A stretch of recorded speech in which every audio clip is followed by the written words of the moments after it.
Ah, des petits poissons frits. Oh là là.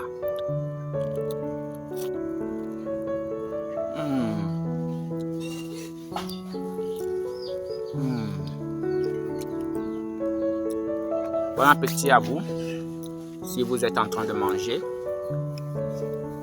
Et désolé, on ne mange pas souvent à la caméra quand il faut raconter des choses vraiment importantes. Mais pourquoi je vous parle du poisson? Poisson frit. Ici, je vais vous parler de l'histoire du poisson fumé.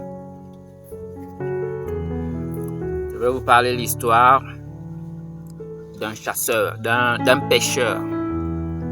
Alors, il s'agit ici d'un monsieur qui avait l'habitude de pêcher du poisson dans son village, mais avec des pouvoirs.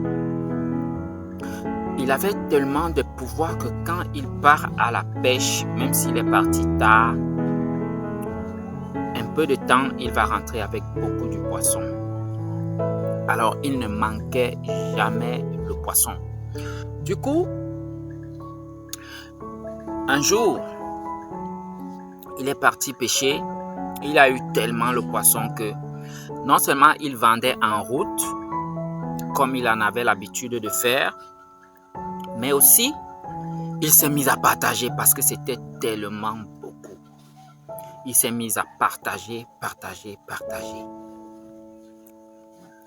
Et puis, un jour, il est reparti encore avec ses mêmes pouvoirs pour essayer de pêcher le poisson.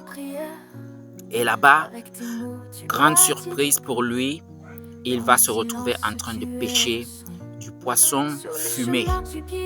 Donc du poisson qu'on a fumé, par exemple, sur un grenier, dans une cuisine lambda.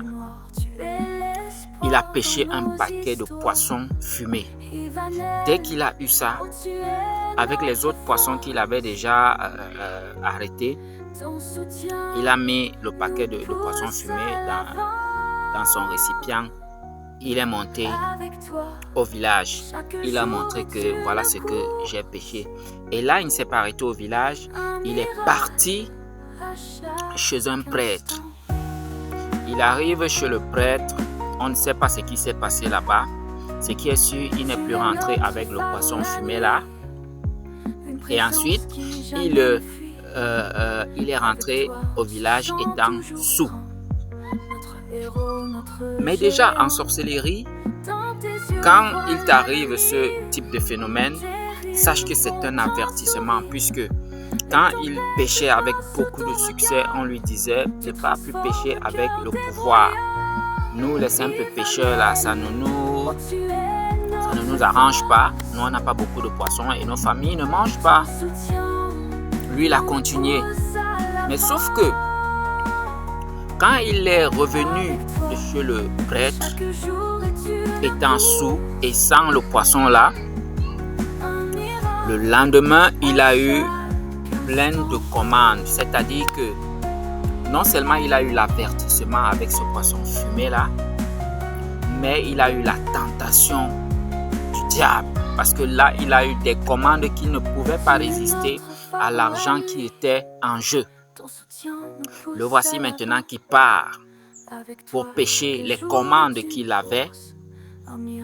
Et lorsqu'il arrive là-bas, lui-même est pris par son propre filet et il se fait noyer. C'est là-bas que son histoire se termine.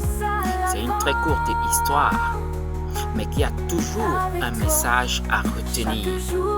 Surtout, écoutez lorsque une grande majorité de personnes vous parlent. Lorsqu'on vous donne des conseils déjà par-ci, par-là, faites attention. Et en plus, il n'avait même pas besoin de conseils. Juste l'avertissement qu'il a eu en pêchant un paquet de poissons fumés. Normalement, il devait s'arrêter là. Il ne devait plus continuer. Voilà une histoire qui nous donne encore une leçon. Merci de vous abonner, merci de partager cette histoire et surtout, laissez un commentaire sur ce que vous pensez de cette histoire. On se revoit à bientôt pour une prochaine histoire. Ciao, ciao!